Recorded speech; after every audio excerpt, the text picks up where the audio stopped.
you, buddy? Good to be back. You have chill bumps on you a little bit. You get cold. Do you do cold plunge? I do. Do you have a cold plunge at your house? I've got this, I tried one. I got tired of emptying it out and cleaning it. And so I got this chiller that just goes in my bathtub.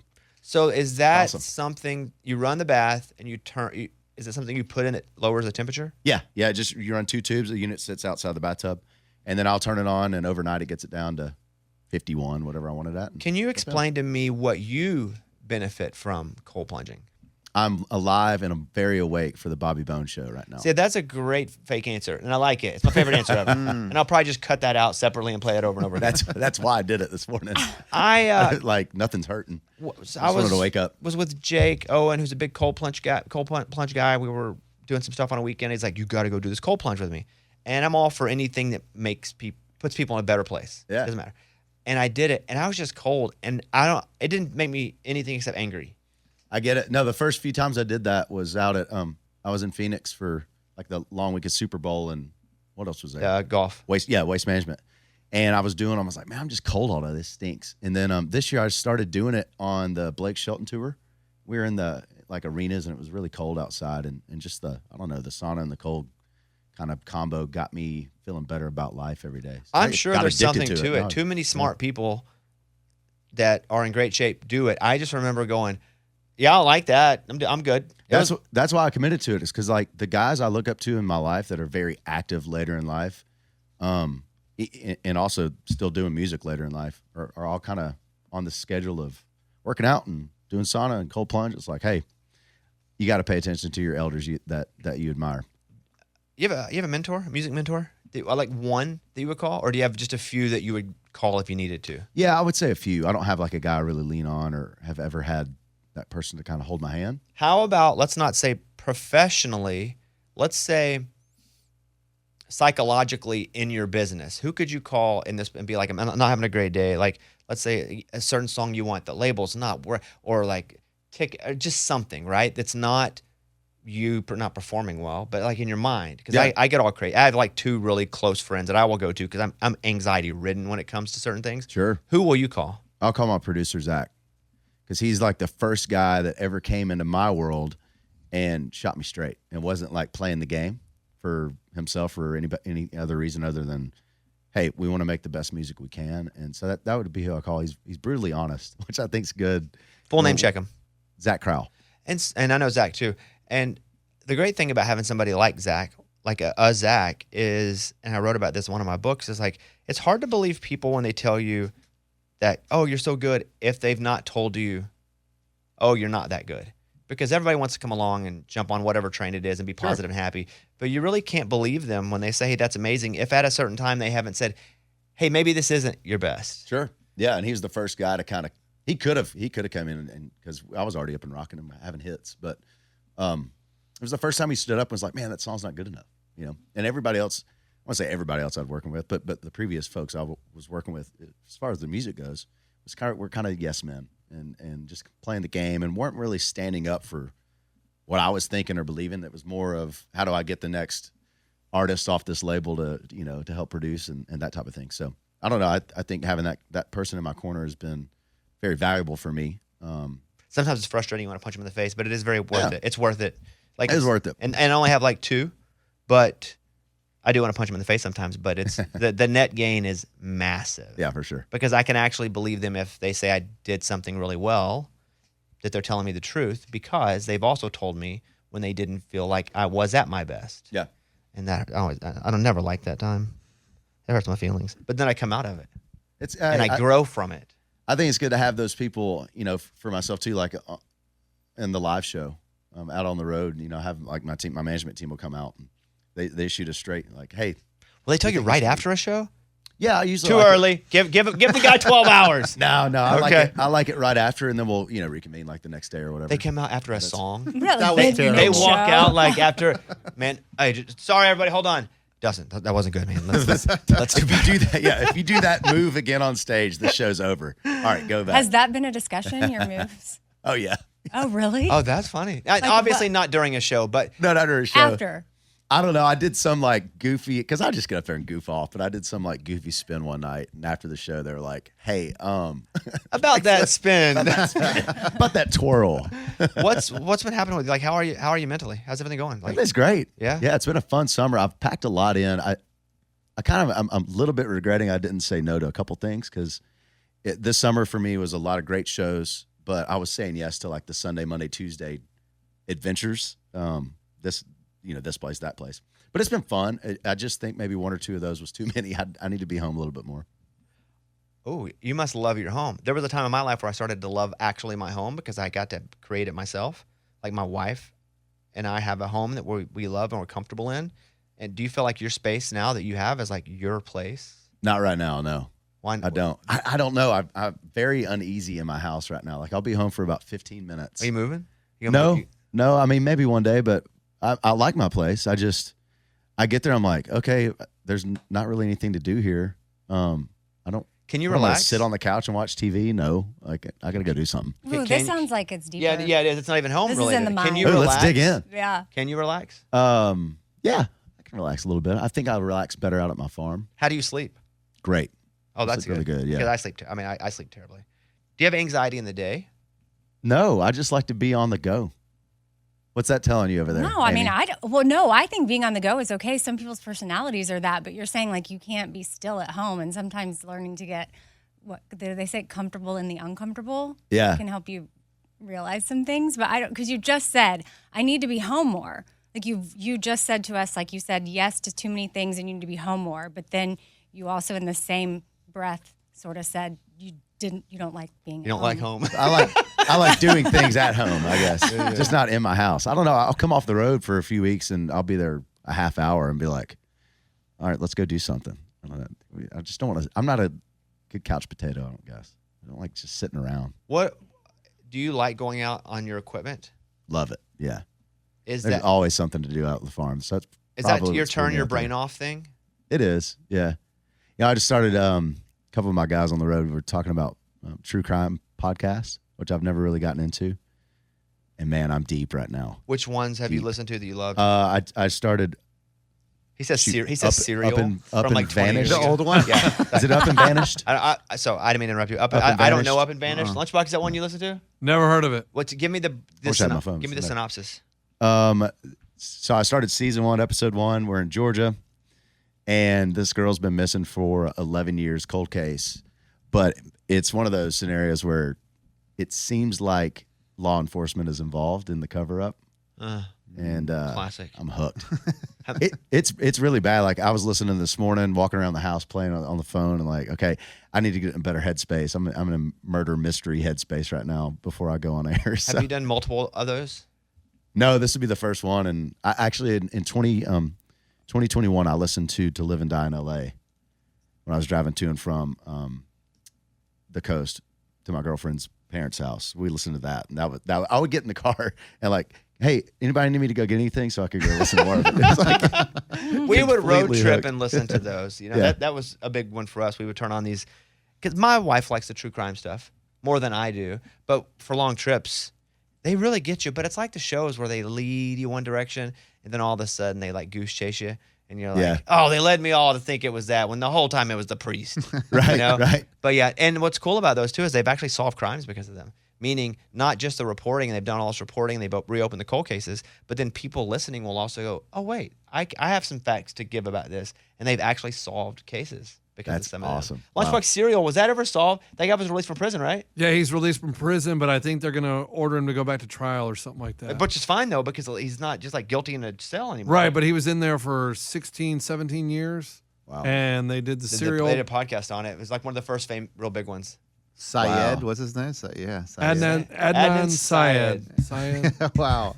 Yeah, which is Is that like crazy. the OG? It's Yeah, like, it's yeah. the OG, Right. man. It is. Wow. Lunchbox just discovered podcasts, though. We're not kidding. And he works in an audio media because we do our show, Yeah. and it's a big podcast. Well, he has his own podcast. He has his but- own, yes. Yeah. And 2 God weeks makes ago, he us said, do you guys ever listen to podcasts? Yeah, I listened. What did I listen to the first time? And I was like, man, this is crazy. But it's fun. What was crazy? The fact that there was a podcast that existed and how you would listen to Yeah. it? Yeah, I was like, this is wild. Like, you can just ride, like, we're road tripping. And so we just played it, and I was like, man, this makes life pretty easy. Mm-hmm. It does go back quicker. I think it makes drives go back quicker. Yeah, It podcasts definitely. are awesome. It's like the great. Everybody, don't turn us off. Listen, stay with us. They could be listening to this right now on a podcast. That's true. Music-wise, let me ask some questions about Chevrolet. Come on. Because it's one of the we were talking about melodies that we love to sing, and obviously Drift Away is like one of the greatest melodies. It doesn't matter what you sing to it. Whenever you write the song, 'cause Mentor Williams is the writer on it, who wrote the original Drift Away, who was British, way before Dobie Gray, way before Uncle Kracker.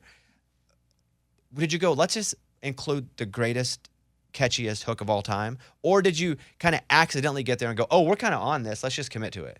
I was scared to death to record this song. I'm not a writer on the song. It wasn't my idea. It got pitched to. Hey, that's good. Hey, wait, Yeah. we're in the clear now. Yeah. It got pitched to Zach, and he tossed it my way. He's like, man, we've been hearing that Nashville's kind of funny. Whenever you feel like you have a great song idea, it seems like 5 other writers have that song idea in a couple months. But with like the interpolation thing going, man, we just started getting flooded with a bunch of different classic songs that have been interpolated to new country songs. And this was the one that was kind of like, that one's sticking around. It doesn't seem super contrived. And it kind of stuck with me, but I was scared of it just because, without a doubt, there's going to be a portion of the fan base that hears it on the radio and goes, oh, he ripped off that song. They don't understand. Well, we're kind of reimagining it with the original writers and with their permission. So I was scared of it. But then it was like, okay, let's do it. Let's soften the blow with doing it, because Jelly was in the studio working at the same time. So asked if he would do it, and he's like, yeah, I'm in. And I thought that would just be it, because collabs are so hard to release, to get people's schedules to line up. He just happened to be like in the studio next door. So this is a little fun fact. I came across, not that I came across Jelly, but I was watching what Jelly was doing during the COVID lockdowns, and his fan base was just super interactive, and he would post something and there'd be like thousands of comments. That's not normal. So I hit up my producer, just kind of talking game plan and strategy of just overarching. How do we stay connected, and what do we do? Do we release music? And he's like, man, I used to make a lot of the early Jelly beats way back in the day. This is before I moved to Nashville. Really? He goes, yeah. He's like one of my first guys I started making beats with. And he's like, I need to reconnect with that guy. I haven't talked to him in a long time. So they reconnected because of that, and started, he had recorded Save Me, and they started talking about maybe doing a country album, and Zach introduced Jelly to my record label. And so it was just kind of a whole big swirl. And then they start trying to do, an album together, and things start popping, and Chevrolet came in, and it was just kind of one of those great timing things. I didn't feel like the first time I heard it, and I understood why as an artist you would feel that way, where you're like, oh, I don't want people to think I never felt like this was a ripoff. Even listeners would think that. I think it would be more of like when Cole did Heads Carolina. Yeah. Cole Swindell. There are songs that you can definitely tell, they're trying to get away with it, and then they got caught. I don't feel like this was that at all. I feel like this is like, we're doing a song that everybody loves, and because Mentor Williams gets paid, he's the writer, and we're just like reinterpreting it. Yeah. Did you ever think it was like or did you just feel like it was? It was a purposeful. Yeah, I think everybody felt like it was purposeful. New lyric over the because there's another song right now that we know wasn't purposeful. It's not yours. It's not yours. We've talked about there's this another. one. Yeah. And we're like, oh, they for sure did that, and they got caught and had to add it. I feel like this the whole time was. That's all right too. No, this one's very bad. This one's very bad. But everything else is good. The song is awesome. Yeah, that's great. It's been a fun ride. This is a cool moment of this song's in this song's life for me was playing it live, and then it hit a point on the chart where there's some familiarity with it. And my keyboard player that's been with me for a few years, so we've had a few hits since he's been in the band. He goes, man, this song seems different live. I'm like, what do you mean? He goes, since I've been in the band, we haven't had one react like this. And I'm like, that's pretty cool endorsement. Because, he gets to watch, obviously, everything every night. And that's when we knew early on, I was like, oh, it's probably going to do pretty good for us. Will you ever turn it into like a 7-minute version, though, and then go into the actual? Because that's what I would want. Like, do the whole song. I try. Uncle Kracker came out to the pool situation at CMA Fest and as a surprise guest, and we had him bop out and do some of Drift Away. But my brain froze up because I've got Chevrolet lyrics program now, and I couldn't like make the flip. Maybe one day we'll try it, but get Cracker back out there. But it was tough. I just kind of stepped aside and let him take it away. Yeah. Whenever the song was chosen as a single, did you have reservations then, or were you already in? No, I didn't think it would be a single. I honestly, it never would have gotten my vote. But when the album came out, it was a kind of a landslide of, that's what it's got to be next. The other song, the song you had before this, Stars Like Confetti, that song I love because it goes, yeah. Like you have like 2 or 3 of those songs. There's just some little element there. Yep is another one. Yeah. Oh, yeah. Where it's not like you spend an hour. I've always thought the Yep was cheesy. No. But every night stands out. the crowd's like, they're Do you know into why it. you think it All was right. cheesy? Because I felt it's too easy. Yeah, maybe Sometimes so. too easy is just extremely relatable and fun. And there's a fine line, but I never thought either one was cheesy. Wait, okay, so I'm placing the stars like confetti. Yeah, but I right now my brain has that, so I can't place the yep. Yep. Yep. But what? That's what? where it's at. Oh, yeah. Do you have it now, or do you need a little? No, I need more. Just give us a little bit. No, don't sing it full, but like, sing the hook for it. Just, Yep. That's where it's at. That's all it is. Yep. Okay, got it. any more than that? You don't feel it? 2 a.m. when she's reaching over. we go. Faded blue jeans on On her shoulder. shoulder. Okay, got it. I just messed the lyrics up. Yep. That's where it's. That's- See, yes, thank you. yep, now I got yep. it. She just needed a little more. Yeah. She needed the top line of that Yep. melody. Did you take music in high school I did. or college? I got kicked out. I got kicked out of vocal music 2. It was my only C. Was it because you were too good? I was Like talking. bored? I just pissed the teacher off. I think I was talking too much or something. I didn't pay attention, but Do you play golf at all anymore? I did. I'm back into it. I think I saw a picture on social of you playing golf. Great golfer. Isn't he really good? Like, That's what I great. hear. No. I'm That's what I not. hear. But I'm not. I got lucky once this summer though. okay, but okay. So he can With say he may what? not. He can say he may With a not round. play now, but he is and has been a fantastic golfer, like A+. My past life, yeah. In his past life. So you're playing again? Yeah, back Do into you it. have the bug again? Yes, I do. Yeah. I was looking. Actually, when I was walking out of the house this morning, I'm like, I wonder if I can hit the range later I today. know it is such a weird thing. Like you can not play and just get away from it, and eventually you're like, it doesn't exist in my life. But once you are, because I tore my shoulder, I have like an injury here. So I didn't play for a year, and finally played again, and now it's like that's all I can think about. And I wasn't even thinking that much about it. When I was hurt, I was like, I'm good, I'm checked out, not playing golf. I don't think about it. Played once, and I was like. And I hadn't played in a year, and I shoot like an 88 which Yeah, after not solid not score. even going to the range. Just went That's out and awesome. played, shot at 88, and I was like, I think I need it. Yeah, you it's need it starting to again? get back in my blood. Yeah. Well, the weather's turning. It's going to be great time for golfing in Tennessee. But I played enough last summer with my band where I kind of felt the nerves coming down the stretch. Like, ooh, I might can break 80. You know, that's when it gets fun. But this summer I did get lucky. I had a great round on July 4th. And I was like, I've got it back. Oh yeah. And Famous last words. yeah, and then the next round I lost 8 golf balls. Yeah, famous last words. Yeah. I said to Eddie the time we played, I said, Eddie, I haven't lost a ball all day. We're on like hole 12. I lost 3 balls in 3 holes right Yeah. after that. Like that's how it works. You ever had a hole in one?